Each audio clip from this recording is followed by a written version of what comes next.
Hello students, today we will be doing chapter 3 of literature, foreign lands.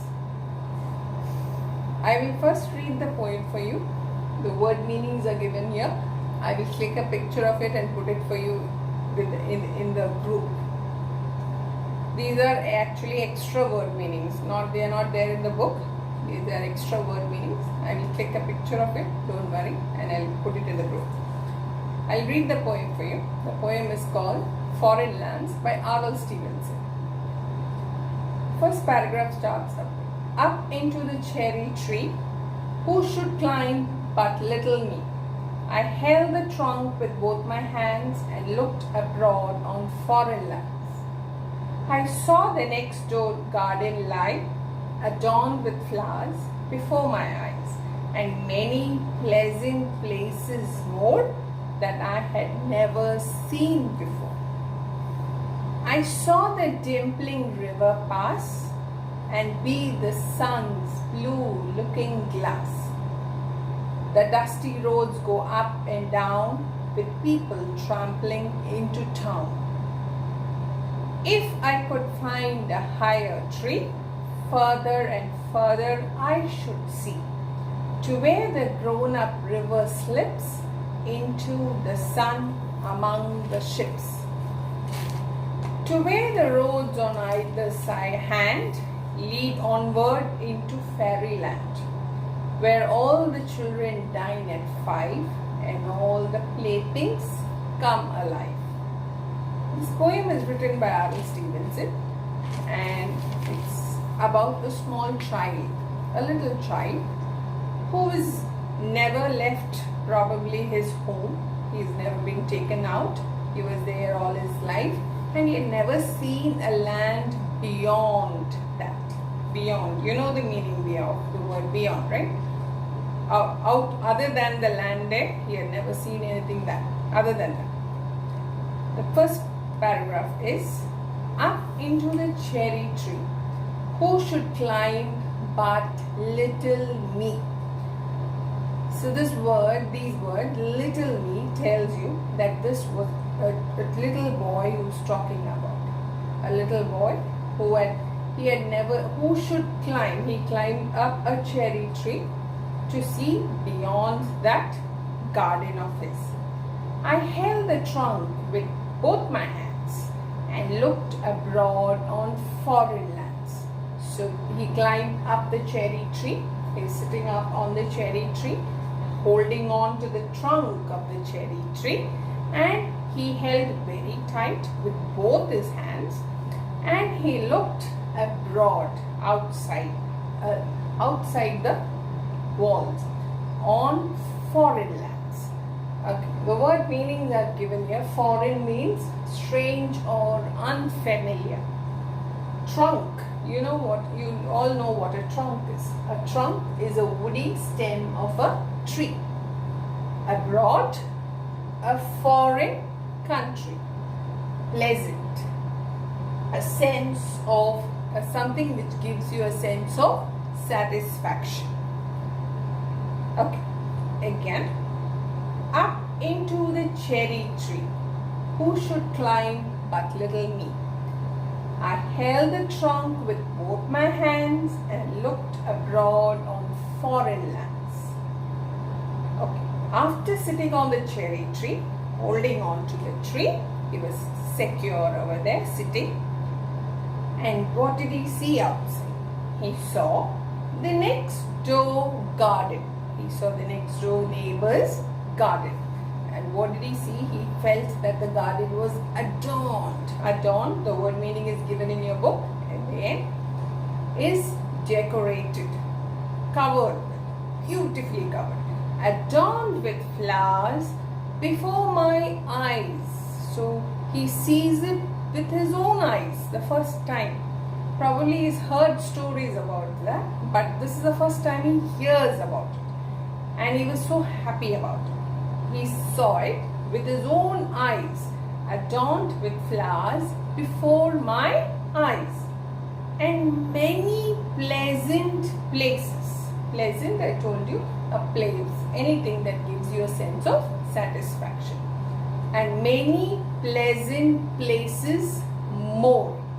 It was not just his garden, not just the neighbor's garden, but many more houses, many more gardens, and he saw many more things other than gardens, and he was so surprised, so happy to see something different, something new, and that I had never seen before.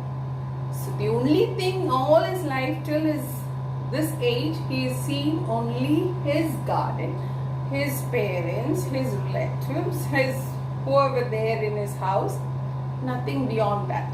And this was the first time, first experience of his where he sees something other than what is his. And he felt that the other thing is all much more better than what he had. It's a natural attitude of every human being. That is, whatever we have, we never satisfied. We are not happy with it. But we always think that that one is better than mine. Those flowers look prettier than the flowers in my garden. Or those trees look much healthier. The grass on the other side is always greener, right? You must have heard of the saying, the grass is always greener on the other side. Always. Even if you have a nice lush garden, lawn, everything, but when you see somebody else's, you feel very happy. You feel that that is much better than yours. Now we'll start with the third paragraph. I saw the dimpling river pass and be the sun's blue looking glass. The dusty roads go up and down and with people trampling into town. I saw the dimpling river pass. Dimpling means when a river, when it starts from a mountain, it starts from here, it's very tiny and it twists and turns and twists and turns, finally comes into the sea. Okay, this twisting and turning is called as a dimpling river, a very twisted turned river. And be the sun's blue looking glass. Okay, the sun is up there, okay, and he looks down into the river and uses the river, the water in the river, as a mirror. He looks into the river which is passing by, and the river, the water which is there, he can see the reflection of him in the river. So the mirror is a mirror image created by the river, and the dusty roads go up and down with people trampling into town. So these are the four things that the boy sees when he still sits up the cherry tree. He sees the dimpling river passing by. He sees a part of the river which passes by his home, and then what he sees is that the sun is looking down into the river and using the river as a looking glass. We also use mirrors to look into in the morning to comb our hair or put on makeup, whatever we do in front of the mirror when we change costumes, dresses, etc. The same way, the sun looks at his beauty in the looking glass, which is the river. The river is his looking glass. The third thing is that the dusty roads, the roads are dusty and it goes both up and down. Both up and down. I'm not talking about one-way roads or anything. A road, any road, has a way which goes up and goes down, or which goes up and down. Both ways, exit and entry is there. So the roads are dusty. It's probably full of mud and dust and everything, but still it has a way which goes up and which goes down. With people trampling into town. So roads are paths through which people come in and go out, right? So roads, we usually use roads to come into or go out of places, right? Be it by car, even by walking, we probably walk by the side of the road, but we use a road. We don't walk through jungles and jump over fences to reach places. We go by the side of the roads. I saw the dimpling river passing by, and be the sun's blue looking glass. When we draw a river or sea or whatever, anything in water, we always color it blue, and that's why it's said as the sun's blue looking glass. The sun's blue looking glass. The dusty roads go up and down with people trampling into town. Then the poet goes on, he says, if I could find a higher tree. Now here it comes where the poet feels that he is not satisfied with what he can see from this small cherry tree. He needs a bigger tree so that he can see further away. Okay, so the vision or the scene that he could see from this small little tree was not enough for him. So he wanted a higher tree from where he can watch further and further places, to where the grown-up river slips. Okay, now he can see from the cherry tree. This is the first time he's seeing the river passing by, and now since he sees the river, now he wants to see where this river slips away. Where does it go away to? Where does it go and end? Where does it finish? To where the grown-up river slip. Okay. Now this grown-up river also has a reference.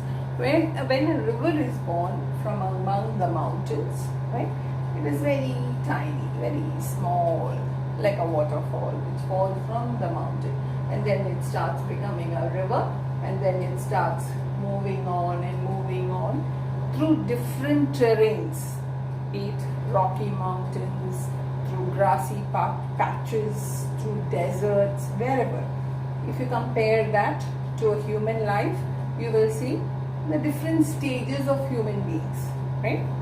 Like a young baby born, and then the baby starts crawling, walking, running around, going to school. Then he has different exams to pass, different exams which he gives. Then he gets bigger, get a job, get married. Then finally he goes and settles, and then he dies. That's the life of a man, right? The same way, the river also is born over here. It's very tiny, and then it starts growing bigger and bigger and bigger and bigger, and finally comes and joins the sea. The sea is the mother. It's a huge mother with open arms, where all the rivers of the world come and join, except a few which don't come and end in the sea. But most of the rivers do start somewhere and come and end up in the sea. To where the grown-up river slips into the sun among the ship. You must, when you draw a scenery of an evening,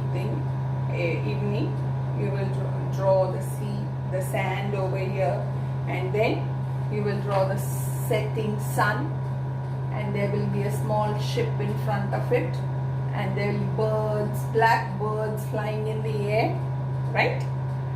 Now the poet or the little boy wants to know that does that this river also go and join the sea where